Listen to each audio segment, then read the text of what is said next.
जर तुम्हाला खरंच देशाचा विकास झालाय का? हे जर बघायचं असेल, तर तुम्ही त्या लोकांना भेटा, जे लोकं सध्या जनगणना करत आहेत. त्यांना घरावर नंबर टाकावे लागतात. घरोघरी फिरावं लागतं. तेव्हा कळेल, की देशाचा विकास झालाय का नाही. काही-काही ठिकाणी घरावर नंबर टाकायला जागा नाही.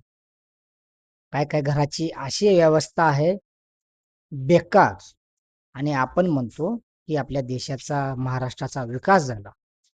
जे गाव शहराच्या जवळ आहे, त्यांचा विकास दिसेल.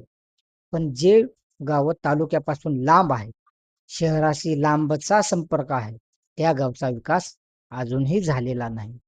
तुम्हाला खरंच अनुभव घ्यायचा असेल, तर ह्या जनगणना करणाऱ्या शिक्षकांना एकदा जाऊन भेटा. ते तुम्हाला योग्य प्रकारे सांगतील, की कुठं विकास झाला आणि कुठं विकास झाला नाही.